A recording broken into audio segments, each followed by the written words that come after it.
Hello friend, नमस्ते, राम राम। मैं हूँ रीना यादव। मैं अपने यूट्यूब चैनल पे आप सभी का स्वागत करती हूँ। मैं आप सब बीच में एक बहुत प्यारा नाच गीत लेकर आई हूँ। मेरा गीत कैसे लगे कमेंट बॉक्स में जरूर बताना। अच्छा लगे तो लाइक सब्सक्राइब शेयर दोस्तों जरूर करना। आप सब बहुत बहुत धन्यवाद। नाही बास हो ससुरवा हमरे मान क, नाही बाट पिय हो ससुरवा हमरे मान का। हमारे ससुर जी की माला अटरिया हो माला अटरिया। हमारे ससुर जी की माला अटरिया हो माला अटरिया।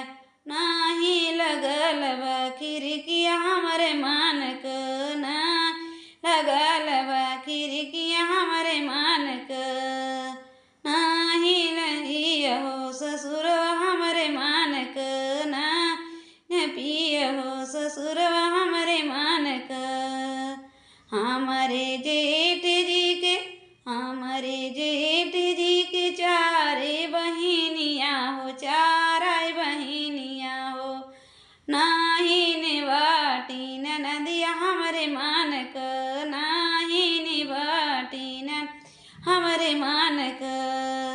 नाही पिय हो ससुर हमरे मान क, नाही नि पिय हो ससुर हमरे मान क।